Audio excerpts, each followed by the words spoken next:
with that, you know what you should do? You should sanction me. Sanction me with your army. Oh, wait a minute. You don't have an army. I guess that means you need to shut the up. That's what I do if I had no army. I would shut the Yo, these memes are getting wilder and wilder, and I ain't gonna lie, I cannot resist putting them at the top of the video.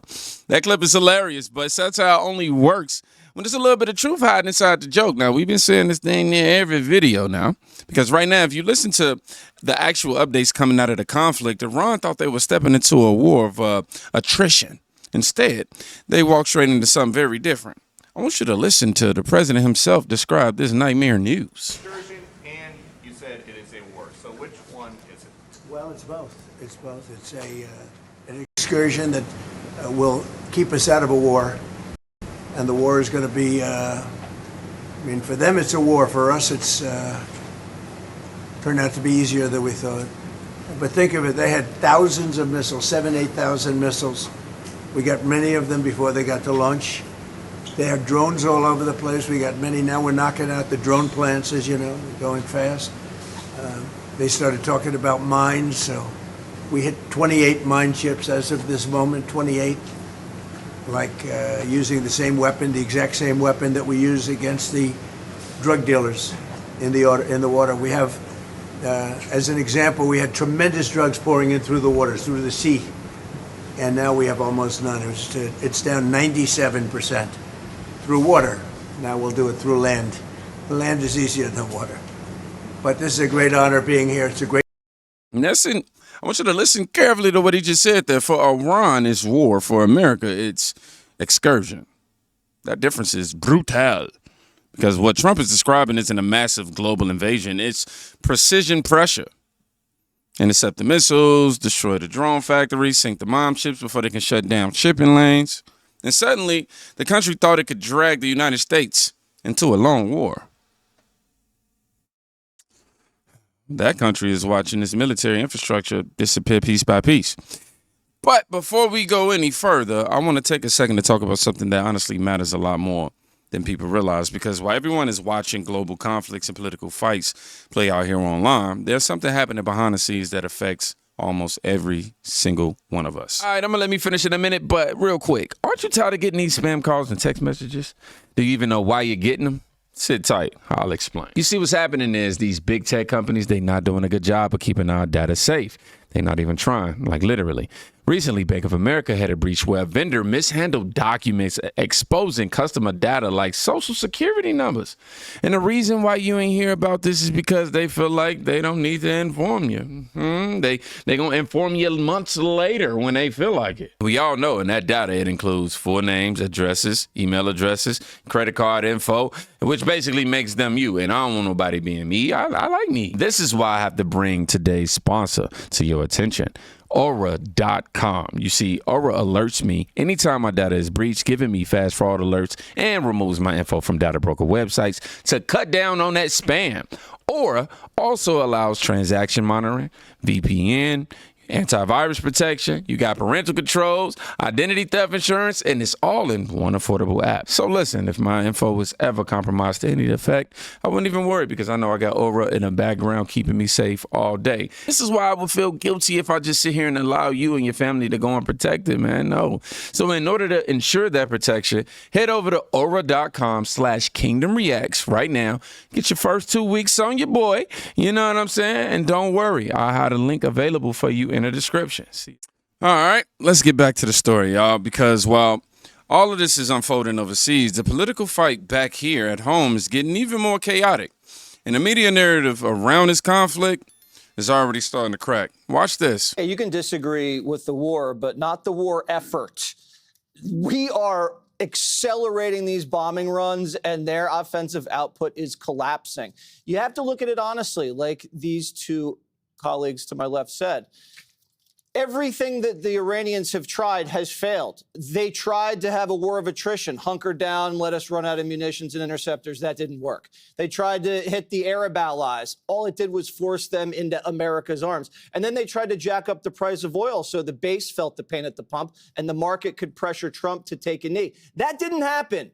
The market is stabilized. Oil's down to $80 a barrel. And right now, the Strait's open. It's not completely, but they are moving tankers. And we have things we can do there. We can use ships as sentries. We could do escorts, or we could seize Clark Island and then just like turn off their revenue with a little spigot. When Trump and Hegseth say that we're only just getting started, or, oh, they ain't seen nothing yet, that's not saying the war is going to last forever. That's a psyop to the Iranians to say we're holding a lot back. We could be hitting their electrical grids, bridges, oil depots. What we're doing is that they act stupid. We're going to reserve those targets for that punishment. Right now, we're almost executing this war compassionately. This thing could be much, much bigger. The timing of the war is really intelligent because if you see the volley of these drones and ballistic missiles, imagine 5 years from now how much blood and treasure the American alliance would have to spend busting down these barrages to take out the nuclear program. Their goal was to build a shield around it so we couldn't even consider the strike. People have to be a little bit more patient.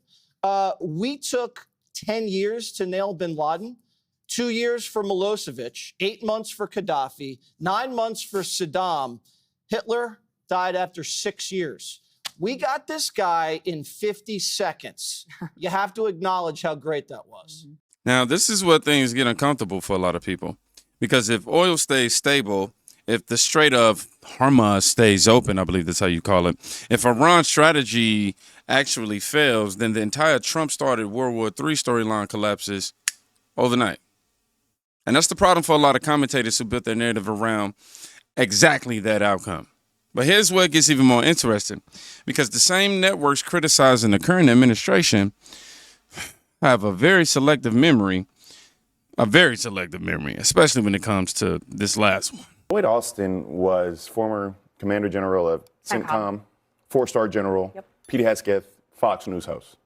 Yes, very different resumes. Very different resumes. Decorated military. Very different resumes. Decorated there is no one. Can you not acknowledge that the man served? The man served. Yes, the man served. He highly decorated. Not in combat. Not in combat. Hegseth? He wasn't in combat. Iraq and Afghanistan. I mean, the man served our country. And he, I think, had a Bronze Star for his But service. my point that I want to get back to is that there is a level of competence that the American public is thirsting for that they are not getting from Pete Hesketh. And we're seeing that. When he is up there. And transparency. Transparency. That's all we want. We're talking about 160 children that were killed.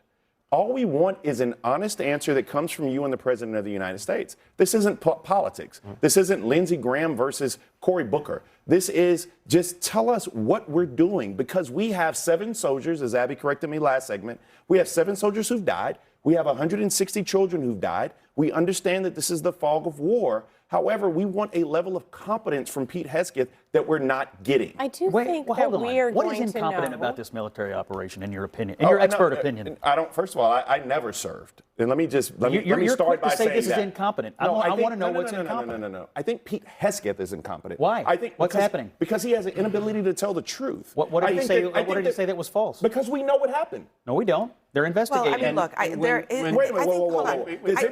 No. Hold on. I want all of you all to go out on a limb right now and tell me that the United States, even during the fog of war, did not kill those kids. Tell me they didn't. I don't know. They're investigating it, and I'm willing to abide by the results. That is as she said, that's the right answer. It is.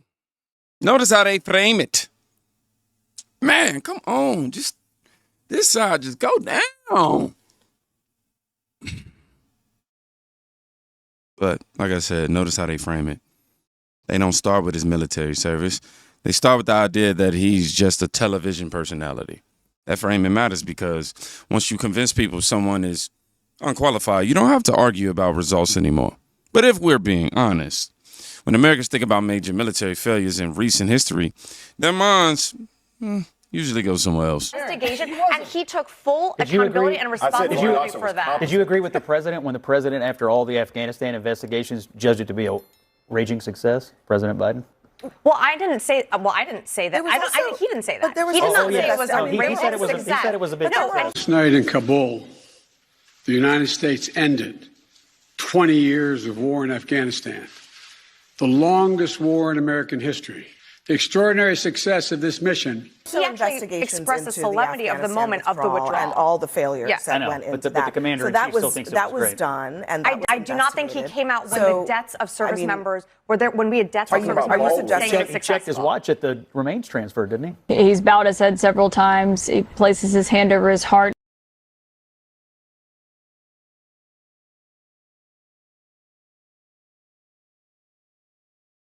Well, well, well. Man, cameras exist for a reason. Investigation, and he You took know what? full Did you agree? accountability. I'm going to just slide over here like this.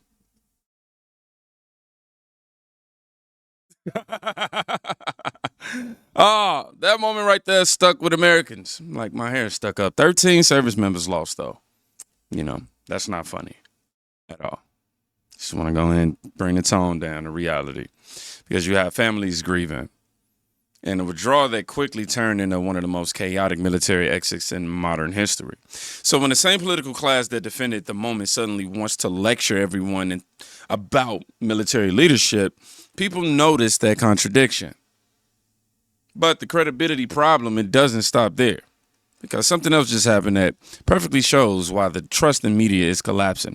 Y'all, look what CNN just did. This ain't necessarily the same story, but man, I couldn't make this a longer story, so boom. 2 Republicans say Muslims don't belong here after an attempted terror attack against New York's Mayor Zohran Mamdani, and the House Speaker Mike Johnson says nothing really to condemn those comments. Another special guest is going to be with us at the table.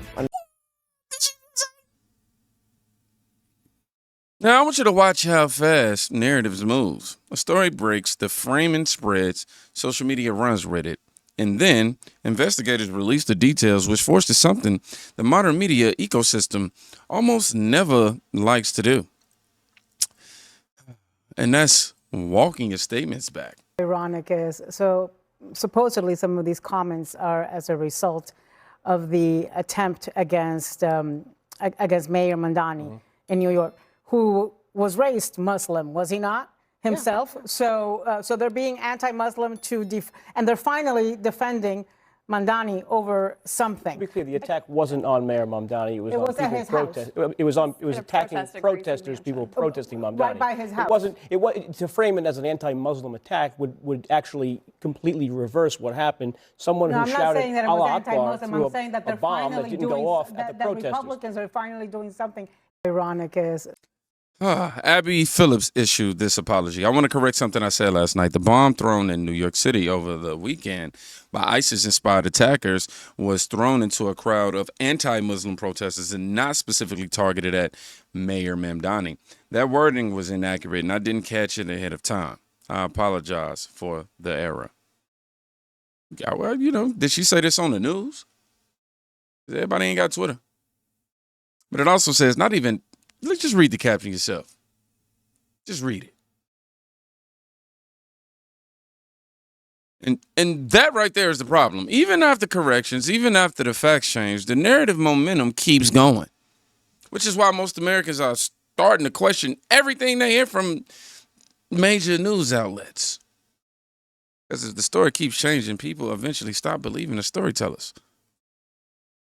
Now, here's the bigger truth most people miss. Wars aren't just fought with weapons. They're fought with information, hair,